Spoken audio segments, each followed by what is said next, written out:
গোবরডাঙ্গা কালীবাড়িতে পুজো দিয়ে রবিবার ভোট প্রচার শুরু করলেন প্রার্থী নরোত্তম বিশ্বাস। পায়ে হেঁটে গাড়িতে চেপে জনসংযোগ। বনগাঁ পৌরসভার পরিচালনায় নতুন রূপে নতুন সাজে বনগাঁ উৎসব 2026।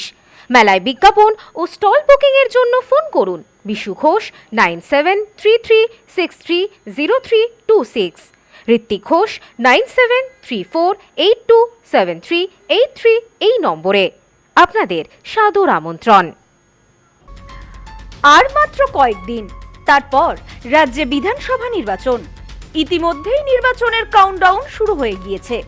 সকাল থেকে রাত পর্যন্ত বিরামহীন প্রচার সব দলের প্রার্থীদের।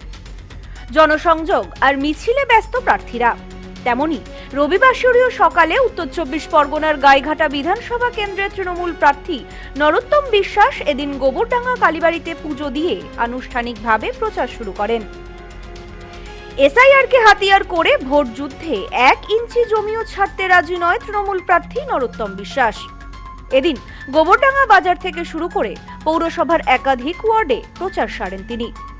কখনো খোলা গাড়িতে, আবার কখনো পায়ে হেঁটে সরাসরি মানুষের দরজায় পৌঁছে মানুষের সমস্যার কথা শোনেন এবং মানুষের আশীর্বাদ চাইতেও দেখা যায় তাকে। প্রচারে নেমে তৃণমূল প্রার্থী আত্মবিশ্বাসের সুরে জানান, এবারে তার জয় 100% নিশ্চিত।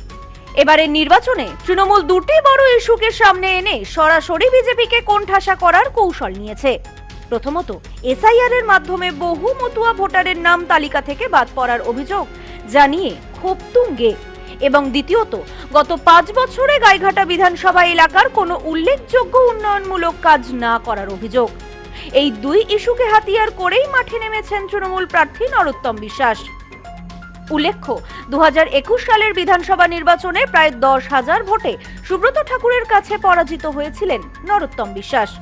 তবে এবার পরিস্থিতি সম্পূর্ণ ভিন্ন বলে দাবি করেন তিনি। তার কথায়, মানুষ উন্নয়ন চাইছে, পরিবারতন্ত্র বিশ্বাস করে না, আর সেই কারণেই এবারের ফল আমাদের পক্ষেই হবে। এ বিষয়ে তৃণমূল প্রার্থী নরোত্তম বিশ্বাস বলেন, আজ আমি গোবরডাঙ্গা মায়ের মন্দিরে পুজো দিয়ে আমার প্রচার শুরু করি। আমি কোনো রাজনীতির কথা মন্দিরে বলতে যাইনি, তবে মুখ্যমন্ত্রী মমতা বন্দ্যোপাধ্যায় চতুর্থবারের জন্য আবারও মুখ্যমন্ত্রী হবে তারই আশীর্বাদ চাইলাম মায়ের কাছে। এছাড়াও গোবরডাঙ্গা গাইঘাটার মানুষের পাশাপাশি সারা পশ্চিমবঙ্গের মানুষ যাতে ভালো থাকে, সুস্থ থাকে, তারই প্রার্থনা করলাম। অন্যদিকে বিজেপি প্রার্থী সুব্রত ঠাকুরকে নিশানা করে কড়া ভাষায় আক্রমণ করেন তৃণমূল প্রার্থী।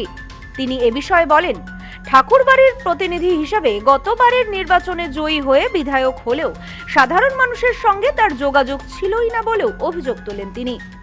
তার কথায়, ভোটের সময় ছাড়া মানুষ তাকে দেখেইনি। এলাকার উন্নয়ন তো দূরের কথা, মানুষের পাশে দাঁড়ানোর ন্যূনতম দায়িত্ব পালন করেননি বিজেপির 5 বছরের বিধায়ক সুব্রত ঠাকুর। মন্দিরে পুজো দিলাম, আমি নিজে ভালো থাকবো, গোবরডাঙ্গাবাসী ভালো থাকবে, গাইঘাটাবাসী ভালো থাকবে এবং পশ্চিমবঙ্গবাসী ভালো থাকবে। মন্দিরের মধ্যে রাজনৈতিক কথা আমি নিজেও বলতে চাইছি না, তারপরেও এটুকু বলি, বাংলার মানবিক মুখ্যমন্ত্রী চতুর্থবার মুখ্যমন্ত্রী হচ্ছে, এতে কোনো সংশয় নেই।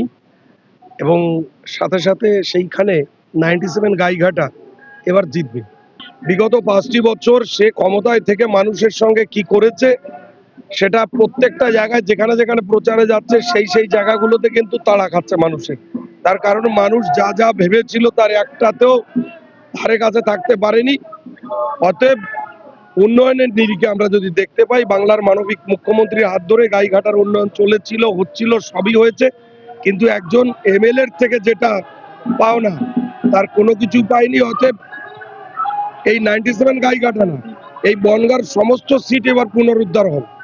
এখন দেখার বিষয়, গাইঘাটার মাটিতে শেষ হাসি কে হাসেন। রাজনৈতিক তরজা, অভিযোগ, পাল্টা অভিযোগ আর প্রতিশ্রুতির লড়াই পেরিয়ে চূড়ান্ত রায় দেবে সাধারণ মানুষই। আর সেই ফলাফল স্পষ্ট করে দেবে গাইঘাটার বিধানসভা কেন্দ্রে কার ভাগ্যে জুটবে জয়ের মুকুট। Bureau report, news no man's land, Gaighata. পশ্চিমবঙ্গের উত্তর 24 পরগনা জেলার বনগাঁ এলাকায় সুধীর কর্মকার কলেজ অব এডুকেশন এক স্বনামধন্য এবং অতি উল্লেখযোগ্য শিক্ষণ মহাবিদ্যালয়। বর্তমান এই শিক্ষক মহাবিদ্যালয়ে নতুন শিক্ষাবর্ষে বিএড অ্যাডমিশান চলছে। তাই বিএড অ্যাডমিশান নেওয়ার বিষয়ে যে সমস্ত শিক্ষার্থীরা আগ্রহী তারা অতি সত্বর কলেজের অফিসে এসে যোগাযোগ করবেন। আমাদের কলেজের ঠিকানা গোপালনগর, চরচালকি, বনগাঁ, উত্তর 24 পরগনা। পিন নম্বর 743235।